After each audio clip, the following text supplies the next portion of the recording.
Okay, we figured it out and we're sharing the screen. Thanks for everybody who's hung in there.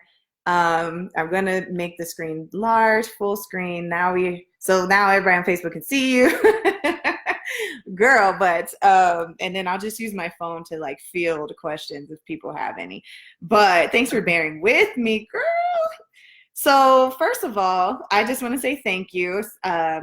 Never too late. It's half an hour late. Half hour behind. But that's live in, the world for you. I just want to say thanks for being willing to share your story. I was filling in time when I was trying to get you be able to share this, share the screen with you and share the live with you with a personal story that, the reason why your situation definitely resonates with me is because even when I was in grad school, getting my master's at MSU, and no shade or anything, loved the captain, everything. I was, full-time teacher, but wanted to dance, do all this stuff. I could not wear my curly hair. And it wasn't that obvious. It was pre-curls in the block days. But I definitely, when I'm reading your story and just learning more about what the situation, I was like, whoa, that did happen to me. Not so much in high school when I was a cheerleader, but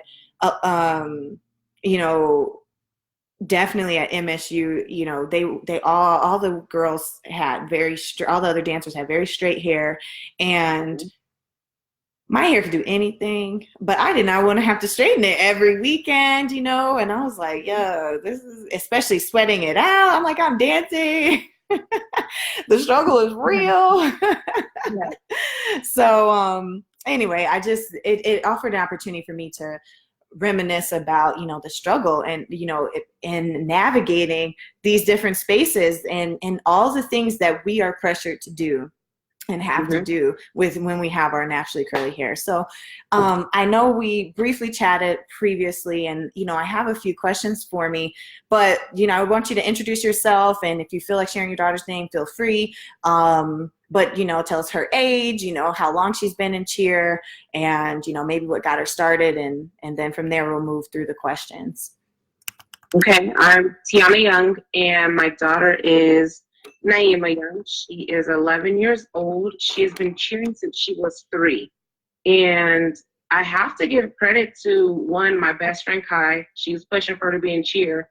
But Ozell, at the time when I was at CU, Ozell was a cheerleader there. And my daughter absolutely fell in love with watching him tumble. And at that time, he had his own gym. And I was like, let's do it. Like, let's get you started. And he shared a gym with us to try out Cheer Central, and we went there, and that's where we spent the last 4 seasons. Wow. And then we switched over to the new gym, Diamond Elite.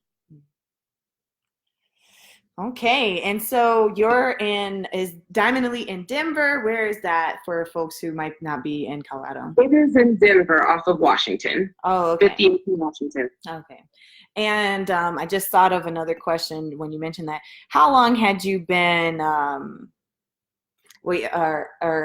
long has she been at that gym?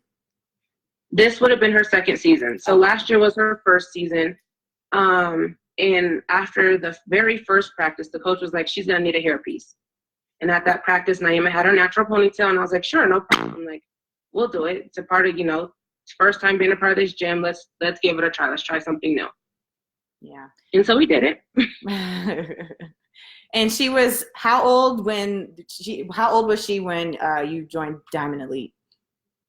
When we joined, she had just turned 10. 10, okay. And so she's almost 12 now. She just turned 11 in September. Just turned 11. Okay. So she had just turned 10 when we started, and then she just turned 11 when we got dismissed. Yes. Okay. Wow. And so my first question was, can you describe what it meant for your daughter, Naima, to be a part of cheerleading and in the squad, and especially that transition to Diamond Elite? So before we went to Diamond, she had a great experience. She loved her teammates. She loved the gym she was at. The only thing that she was missing was she wanted to be challenged more. So I was like, okay, that's fine. We had heard about Diamond through another one of my girlfriends who moved here from Houston. And her coach was like, if you join any team in Denver, go to Diamond. They're amazing. So I was like, hey, if Diamond's making noise in other states, let's give them a try. Right. We walked in from the beginning. It was like we were welcomed. It was ran by a Latino family. And what made things better was my daughter wasn't a minority. She wasn't the only one of color, per se, in the cheer world. Right. So she really kind of gravitated towards the head coach, Stephanie, and kind of pretty much ate everything that Coach Steph had put out to her, and wore it with pride. So up until this point, she's loved the gym. I haven't had anything negative to say about the gym. It was all inclusive. Yeah. Yeah. Wow. So Naima loved cheerleading, basically. Mm-hmm. What were some of her favorite stunts? What would you say she was the best at or shined at? Like your most proud moment with her as a cheerleader? I would definitely have to say watching her excel with her tumbling. Yeah. From the very beginning, she started out as a kid who could barely do a cartwheel, let alone a back bend. So to come from that to being at point with her jumps and being able to do back walkovers and back handsprings, like she's come so far. Yeah. Yeah. Well, that's beautiful. Would you say there was anything from Diamond Elite that she had picked up, like anything in particular, or was that kind of more those first few years?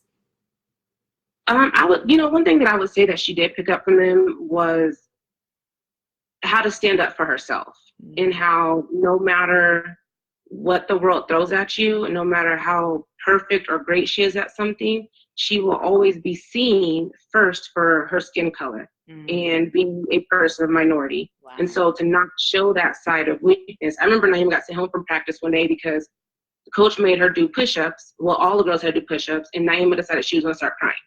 And the coach was like, nope, you got to go. Like, that's a sign of weakness. You can't, like, things are going to be hard. You can't just break down and start crying. And at that moment, I was like, wow, this woman has a lot to teach my child. Yeah. And I even applauded her for that. I was like, I feel very blessed and welcome to your team. So to go from me feeling welcome and blessed to be a part of something to now on the outskirts and unfortunately being attacked by the other moms on the team that have no idea what the situation is or what conversation this coach and I had prior to this season. Wow. So you're not even getting support from the other moms. No. They're like, oh, you're talking bad. They're totally doing like a cliquish thing and not even supporting. They are 100%. And it's because they are pretty much throwing my kid under the bus, not even coming for me. Like, it's all over my Facebook page. Wow. But they're all like, you are always late. We always had to get your kid.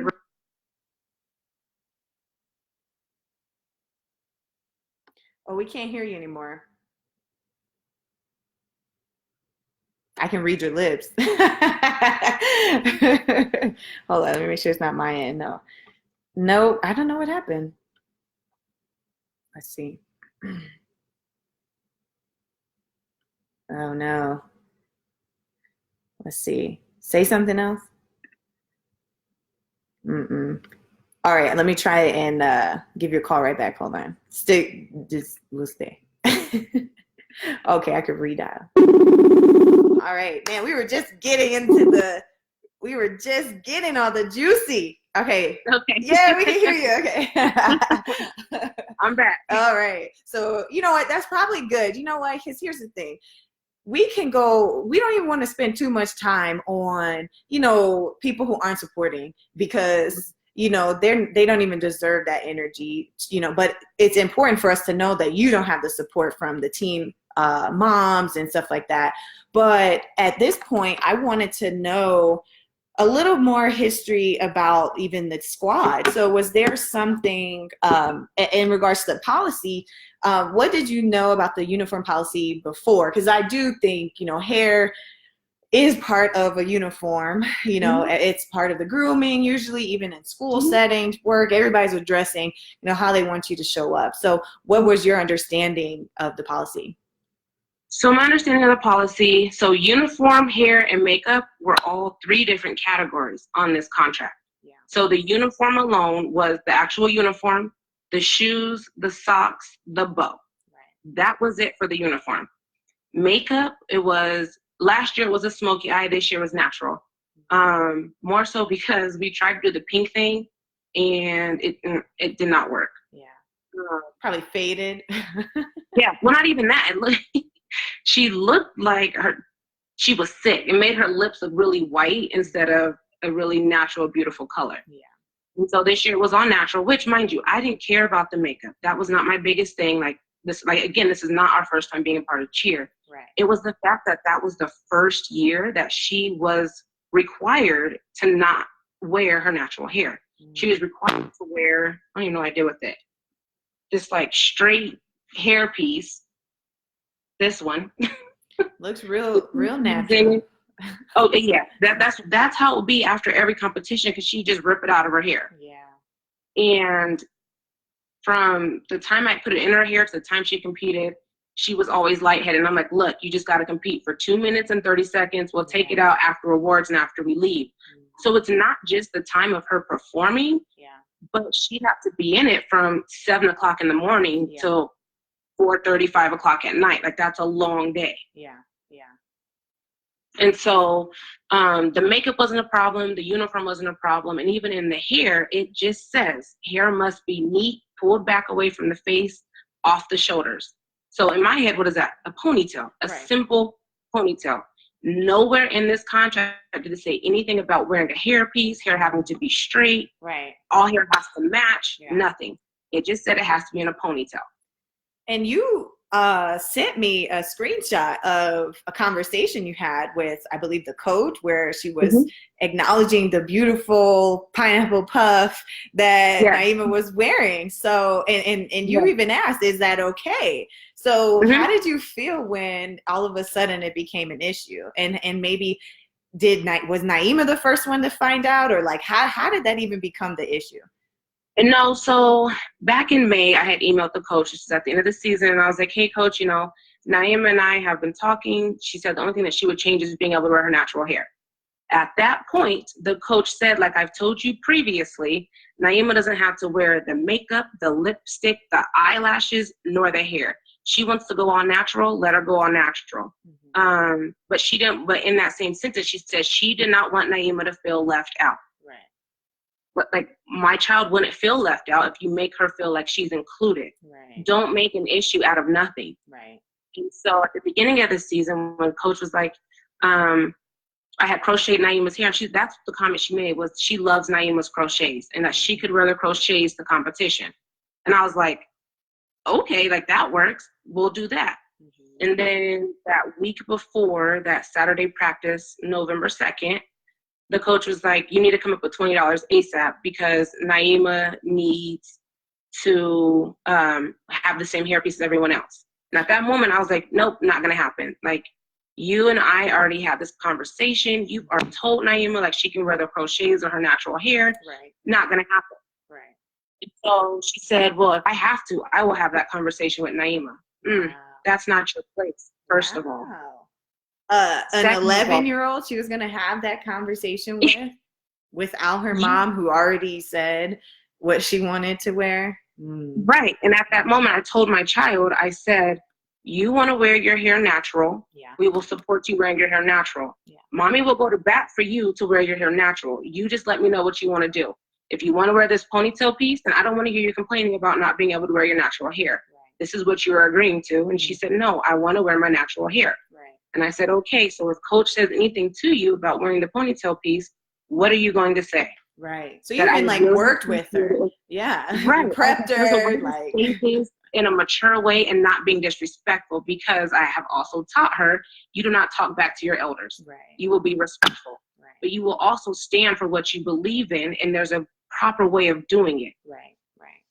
Yeah. There's and at the end of the day, it's like, even if you offend somebody, the reality is when you're standing in truth and you're in righteousness and what is valid for you, even if you do make someone upset, because like when you say proper way, honestly, somebody could take issue if you wrote it down, if you emailed it. Proper is almost even subjective, but the reality is that I understand you were implying and trying to instill respect. I'm Mm-hmm. respectfully standing up for myself and expressing that this doesn't work for me.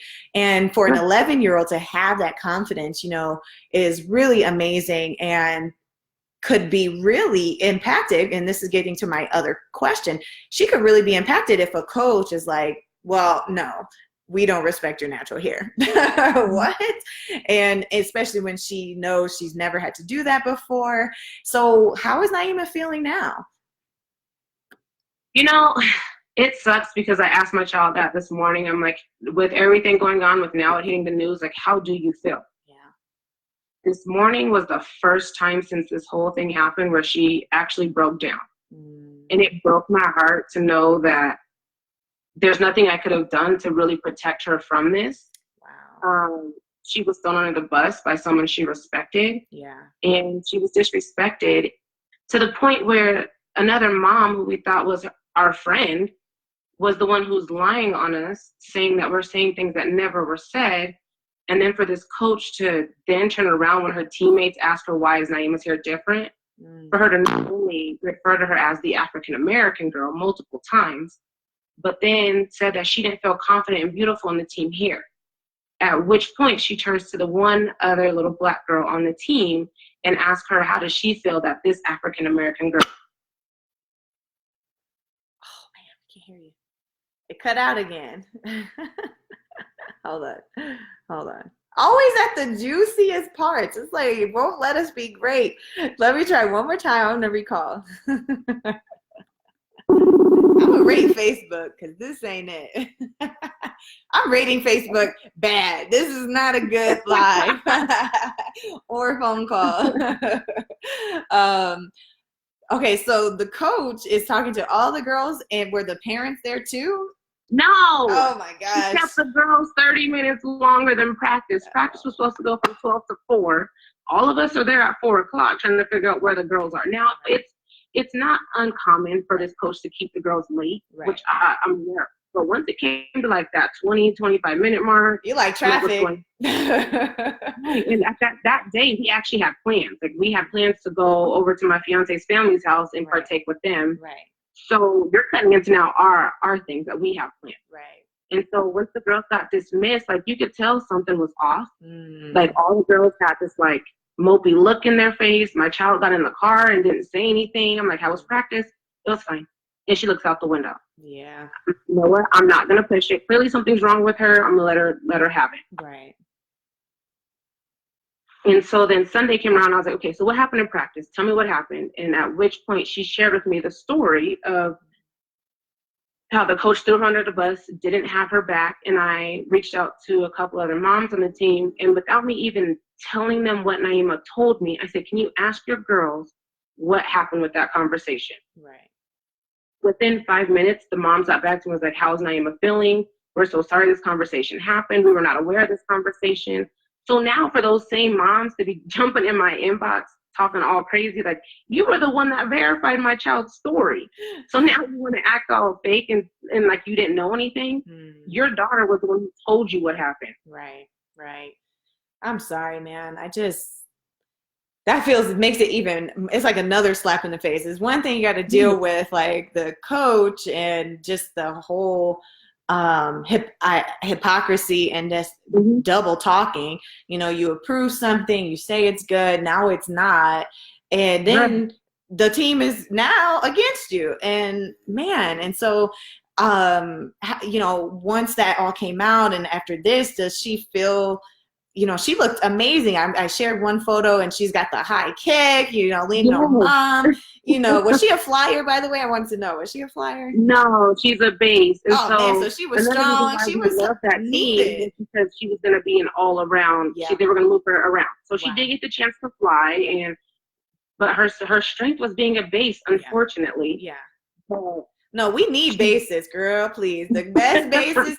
I had the most amazing base, Stephanie Middleton. I think she's married now. Stephanie was dope. She was like 5'6", and she would try new tricks with me, and I trusted her. So we need shout out to the bases, because without you, and no tricks happening. So Naima, I just give her props because she's legitimately holding up the flyer. Like this person's life is in her hands at 11.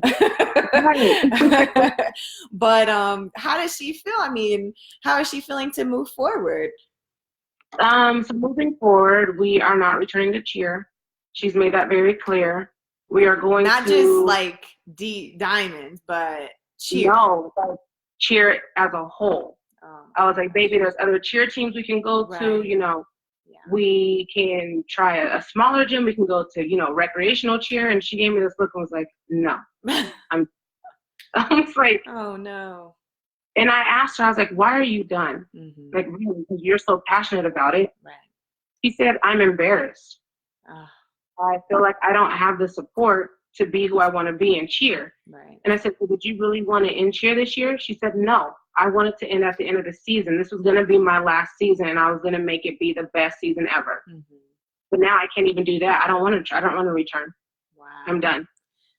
That's devastating, because, there's a lot of different opportunities that could come from cheer, definitely exposure, teamwork, collaboration, more character building, but also realistically scholarships and stuff like that could come, and just, man, that's really devastating that she's so hurt by this experience that she doesn't even want to pursue a passion. And man, I'm sure we can all relate to a time where like some instance or incident impacted us where we were like, nope, not doing this again. Right. But for something that we didn't like, but what we do love, that hurts even more. And so now she's gonna, we're gonna have to come surround her. She can always join the Curly Crew. We can go cheer at some basketball games. This is where we need Lizzo. We need some Lizzo, come save us out here in Colorado. Maybe not a song, but we need a poof ponytail. But it just, man, that's devastating. Like, I've changed the way I wear my hair, because before, yes, I straightened my hair. I used to get perms. I used to use the flat iron. I used to do it all. I wanted my hair straight. Well, I didn't want it straight. It was just easier when it was straight. Yeah. And then my daughter came up to me and she's like, I want my hair straight. Why do you want your hair straight? I love your curls. Well, you always wear your hair straight. Do you not love your curls? And at that moment, I was like, what am I teaching my child? Wow. They see us. She was 8 when she asked me that. Wow. And so here we are 3 years later, and you rocking it, girl. I think it's rare that I straighten my hair. Welcome to the water on it and go. Yes, look, the best way to be natural is like not to really do anything with it. Maybe some sleek a few times, but that's so poignant to highlight the reality of our kids are watching us. For me as an educator, I know me showing up in spaces has been vital. For you as a mom, watching you take care of your hair and like all of the different ways you've done that, she's seeing it. And then I commend you for having a daughter that's willing to share with you her feelings, and you're responsive to it and just trying to support her through it, and for coming back to the curly side. Like Star Wars is coming out. Yes, return to the curly. It was worth it. And I appreciate you saying that too. So we definitely will make sure to send some curly dolls to Naima. I'm gonna figure out, there's a couple doll companies I know. We want to make sure that she is continuing to be surrounded by representation and support.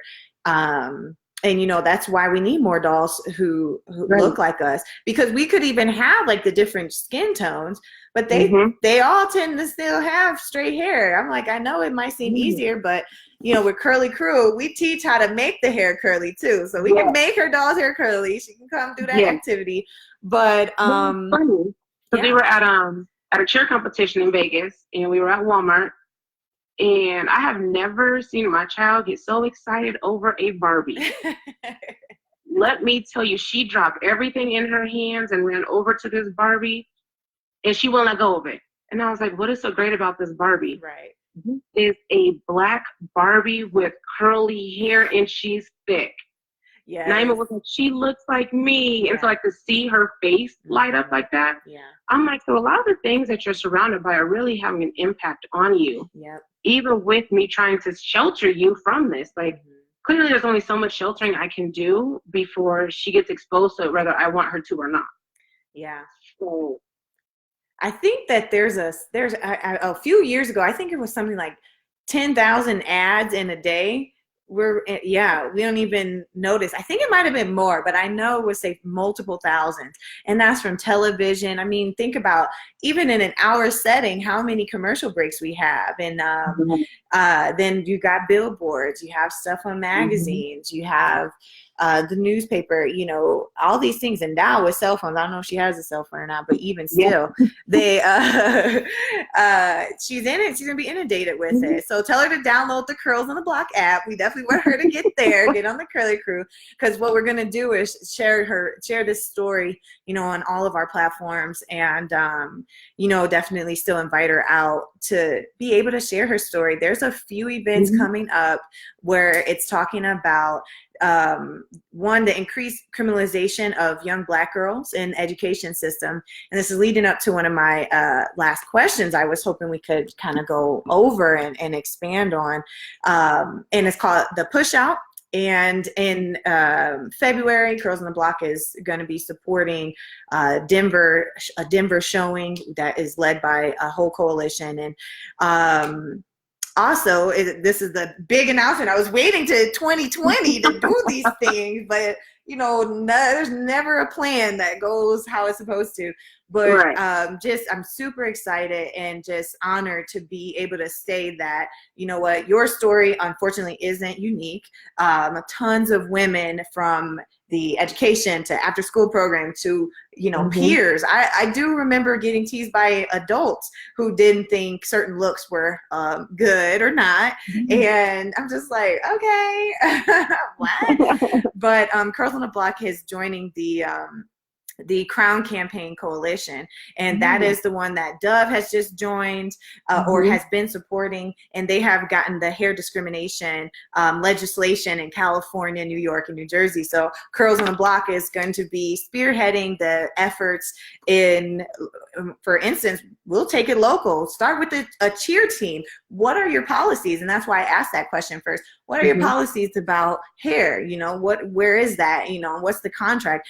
And here's some suggestions if you don't have one, and here's how we could consider being culturally responsive and aware of how our decisions, our processes, and our statements are impacting girls who have curly hair, natural curly hair, and prefer not to straighten it, you know, because we can do whatever we want. And so I would love to start with even that, you know, because I would love to support you sending a comment back once everything settles down, you know, just being able to say, you know what, here's a possible way to address this gap in your stuff, and take it to the extreme cheer, whole coalition. You know, we don't send this far so they can see it, because, you know, there was that young guy who had his hair cut, you know, the wrestler, you know, and so we see it, it's pervasive, this idea of what is supposed to be good, proper, best, and appropriate, you know, for any settings, right? So you know, announcing this, you know, our collaboration with the Crown Campaign was really important. And then lo and behold, I see the post and I'm like, oh Lord, oh my goodness. This is a prime example of why Colorado is going to have to pick up the work that is being done on the coast, and we got to push it and expand it out. So hopefully I got you with me, and hopefully our viewers and anybody who sees this video will be willing to join us while we help fight for this, because your daughter shouldn't have had to be kicked off for wanting to do something that was already approved when she expressed herself in a way, in a reasonable manner, even if she smacked the wig or whatever out of somebody, even if she had done that, she's 11, we're working, she's building that, how to work with people. But, and one thing I do want to say is, it is not, yes, it's cheer, but I wouldn't say it's cheer as a whole. Right. Because at the beginning of all of this, I, of course, got the ball rolling, and I heard back from the regional manager with USAFF, which is another one of the cheer organizations that puts on these cheer competitions. Right. And I shared my story with her, and she was really upset with the conversation that happened, because they've worked so hard to change the rules to allow girls from different backgrounds. Again, hold on. We can't hear you. It like cuts out. I don't know what it is. It's just hating on us. Okay, hold on. The last thing I heard was USAFF. Let me redial. Okay. And I'm giving this a 1. Okay.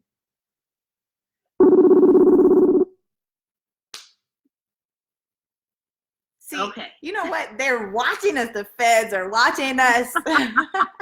They don't want the truth out. I know. So you were saying that the USAFF regional director,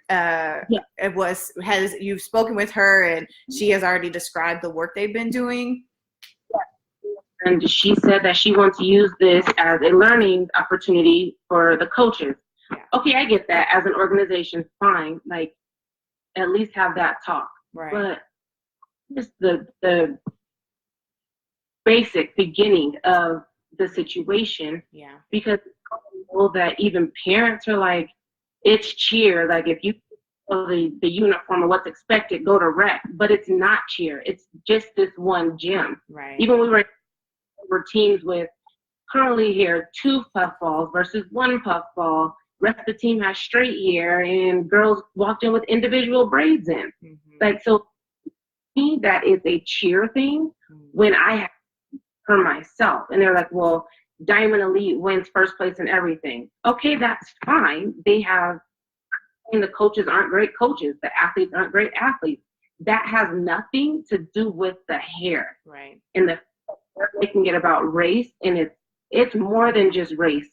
It's more than black and white. Like, if people paid attention to my interview at the end, I straight up said it's more than just being black, white, Asian, bald-headed, curly hair, straight hair. No matter what, our differences make us unique, and we need to keep embracing it. And if it's beginning with my child, then we'll do that. But it's not going to end with my kid, I can tell you that, because my kid is not.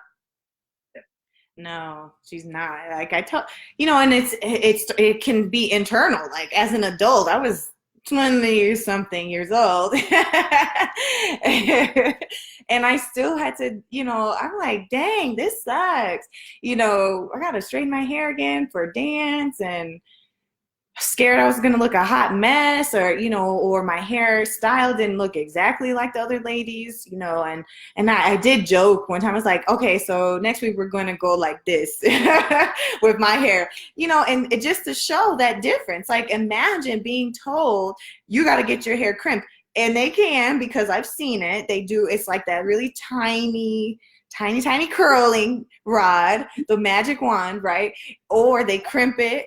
There's ways they can get their hair to mimic ours as well, but it's not forced on them. And if folks with straight hair, for them, it's an experiment.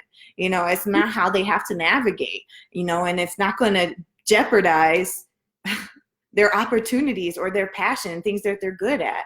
So what is a suggestion? I'm glad that you brought up USAFF. So what is a suggestion you would say, either for other moms who might be going through this, and girls, who are in high school, like, I'm in cheer, and yeah, girl, every time I got to get out to that football game, got to straighten my hair, and I don't want to, that element. What would you say to support the girls first? Don't be silent. Don't be ashamed to stand up for yourself and what you believe in. I feel like if I would have kept my mouth shut, we would still be on the team, but my daughter she wouldn't be miserable, but she wouldn't be happy. And I feel like if I wouldn't have bit my tongue, I wouldn't have been defending my child. Yeah. I would not have been standing up for her. Yeah. And I feel like she would have, in a way, resented me for not standing up for her. Yeah. Yeah. Absolutely. So speak up. Speak up.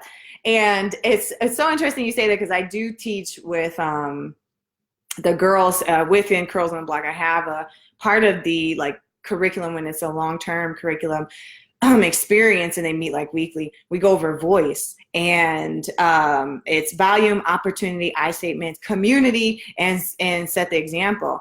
So you hit on two things just in there, which is community. Like you gotta be able to know also who your voice is supposed to be heard by, because sometimes we keep hitting the same people and it's a wall and they're not the right one. So being able to get exposure on this issue, that's what you had to do. You got to get the viral support now. So Black Twitter need to come on to Colorado and hit these folks up. Diamond Elite. And then that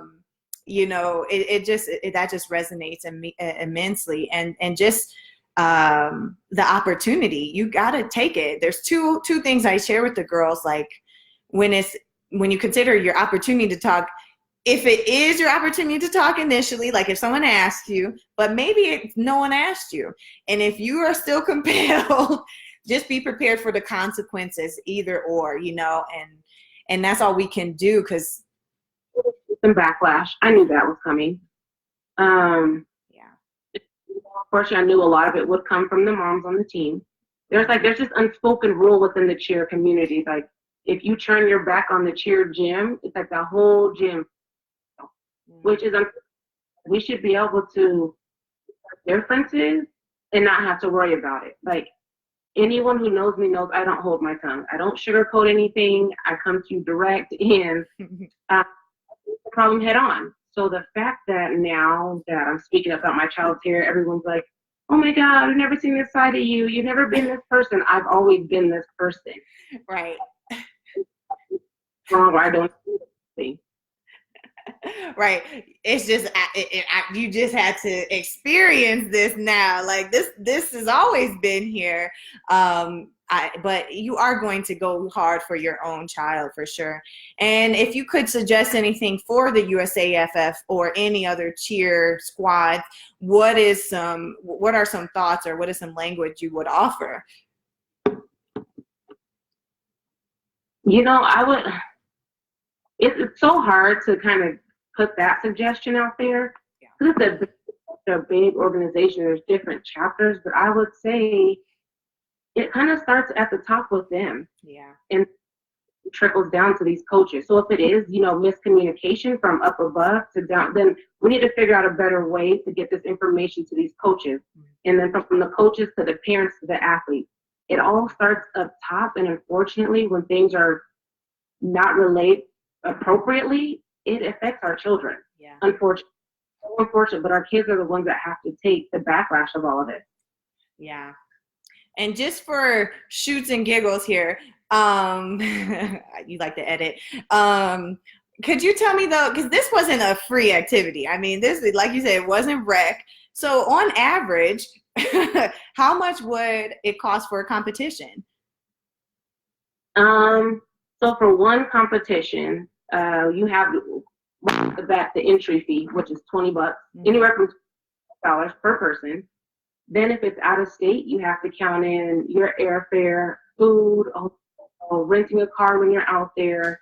That all adds up. Like, for example, we went to Vegas in May, and for 4 of us to travel, we drove my car. Gas alone was $400. So that the hotel room was $300, and I add on the food, the getting into the competition, having to buy another hairpiece. That hairpiece alone is $20 every time I have to buy another one. So in one trip, we spent almost $1,000. In one, we had Dallas coming up, which is NCAA, which is a big deal within the cheer community. It's like the Super Bowl of cheer. Wow. That alone runs anywhere from $1,400 to $2,000 easily, because it's a pay to play. So you have to hotels in order to participate in the competition. Wow. So it gets just the annual fees, like the uniform, the shoes, the monthly tuition, easily 8 grand a year. And that's not including all the extra stuff that gets thrown in, or if we have to buy extra socks, or we have to replace shoes, or a bow, it all gets more expensive. So you're looking anywhere from 8 grand to $15,000. Well, jokingly only, at least now you can go ahead and take a family vacation where you want to go. First thing she said, she was like, "Well, now we can travel." See, I like her. Like here, like this, I had to go through it when I was growing up, and it's unfortunate because it starts. My mom is black, so she wasn't accepted with either community. She was either too light to be a part of the black community, and she was too dark to be a part of Latino. So for me, it's like, and one of the parents posted, she's black. There's no Mexican in her. Mm-hmm. Well, if you look at my family, you will see that yes, there is Hispanic in me. So for you to judge me off, like there is more to that. Like you're looking at skin and not deeper. What's the deeper issue here? So for my child to go through it, and she's not just black, she is multiracial. Why should she have to be defined by her skin tone or her hair texture or how she talks or how she acts? That's not more than that. Wow. Yeah, right. So there's layers to all this. Man, we should chat again for sure. We definitely want to follow up. I was trying to look at the Facebook. Folks couldn't hear. I guess they could hear some of us. There was one question that says, why can't, so Taryn Cortez commented, I don't know really the relation, but she does say, why can't you tell the true story and what really happened? All you're doing is lying. Your dismissal was because of you, not your child. Keep in mind you asked to leave another team. Okay. Okay. Well, we don't even need to address let's just put that out there. With this mom, Taryn Cortez, she had the audacity to stereotype me and my family. Yeah. She told the coach that when all of this had first began, I was so irate and crazy that she had to block me off of social media and from her phone because I was making gang threats. That is where this whole like threat thing began, is all hearsay from this mom. And that's where that like Facebook comment had showed up on the news, was from one part of a conversation her and I had. But the funny thing is this mom, Taryn, called Coach Stephanie a racist because of the conversation this coach had with our girls in practice. Right. So she can miss me with her comment because she's the main one who stirs up drama. Yeah. And I'm not going to entertain it anymore. Like, you lied. You said I made threats. So if I make threats, show me them. Show me my threats that I so-called made. And you know what? When we're talking about the safety of kids, how about the safety of your daughter's mental state? The fact that she had to suffer, through a conversation without her mom, to have to hear about her hair not being appropriate, and then now watch you be berated and be disregarded by, the all of the other moms who you all were building a relationship with, and that your daughter. It just blows my mind that these moms are like, well, not these moms. This mom, Taryn, said that she fears for her child's safety that me and my family are going to come shoot up the gym. First of all, I'm a professional, so don't ever make it seem like I'm just some crazy black woman, like a stereotypical, the stereotype that black women are portrayed. I'm more than that. And why would I jeopardize the safety of other kids, especially if I was going to try to work my way back on that team with this coach? So the fact that we got dismissed with no further conversation, no conversation happened between the coach and I. It was all the coach and Taryn. That's what sucks even more, because this same coach had told me that this mom who threw me under the bus is known for causing drama. So now that I'm the one that's always spoke my mind and told the coach I don't agree with anything, now it's like, oh, we're not dealing with you anymore. We have hearsay, and we have this mom telling us that she threatened us. But I also have messages from this mom saying that the coach said that I threatened her and her daughter. So which one is it? Because y'all both can't say that I'm making the same threat to both of y'all. Right. And I haven't talked to the coach. Right. And I think that's where, you know, that's why for sure I saw that drama. And, you know, at the end of the day, people are going to defend and lie, to do anything to detract from what the reality is. Mm-hmm. This issue, all these other things would not exist had you not had to defend your daughter being able to wear her curly hair hairstyle. So at the end of the day, all the pettiness and all that drama, that's compacting on the impact of this basic decision. Hey, no, you don't have to buy this hair. And anybody who doesn't respect that or doesn't want to take themselves out of their own, take your ego out, think of the 11-year-old girl who just lost friends, who just lost a passion. She lost her goals that she was setting for herself. And imagine how she could end up carrying that into middle school. And like, we know fifth grade is, you know, they about in middle school. Right. And so I commend you. But, you know, at the end, the reality, and at the end of the day, we have to focus on Naima and how this is, all the drama surrounding it still impacts her. So whether or not you think somebody lied or it's a threat, and let me tell you this, most people will say, do I need to come up to that gym? That does not. Exactly. and that doesn't mean harm is going to happen. Your feelings might get hurt. Right.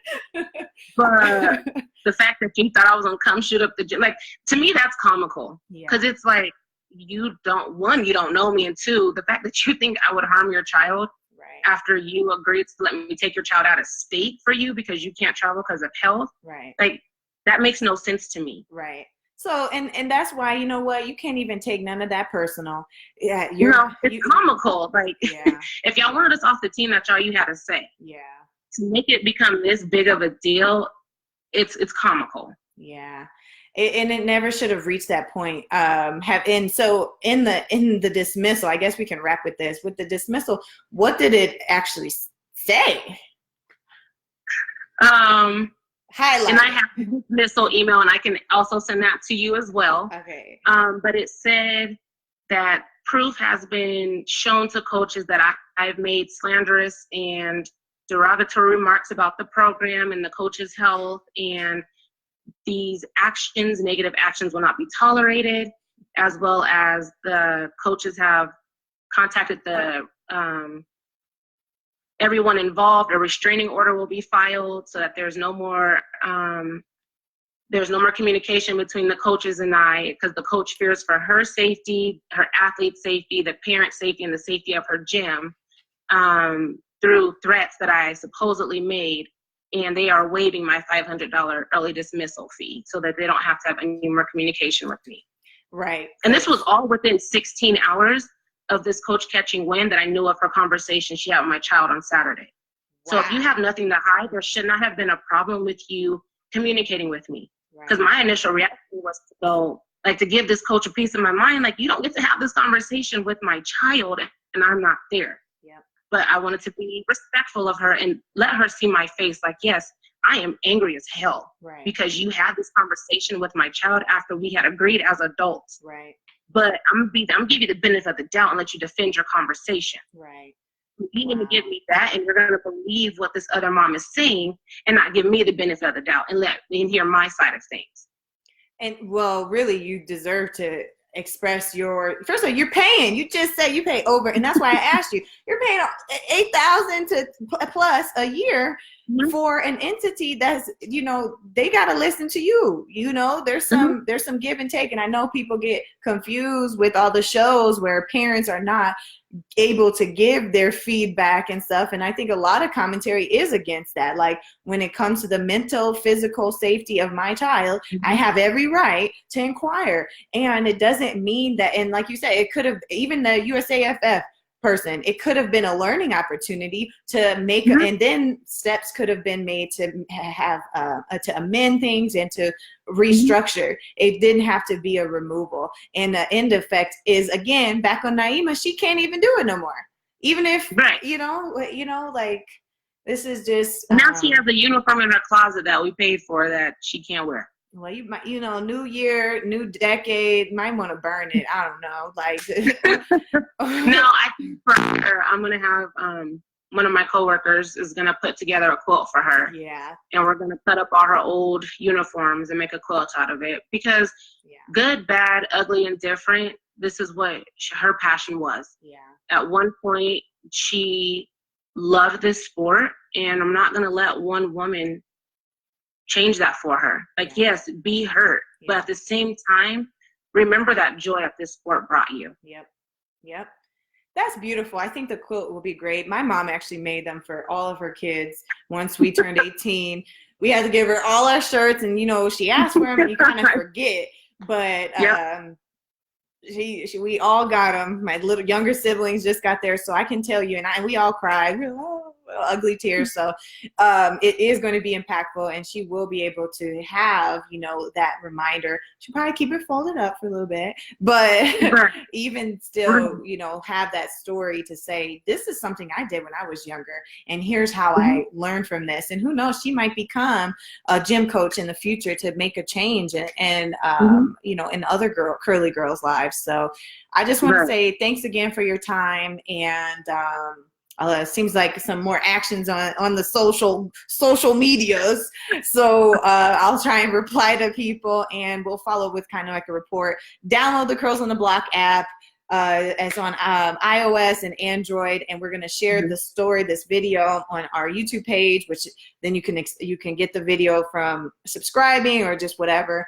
And it'll be just this raw one because I'm not that good at editing yet, but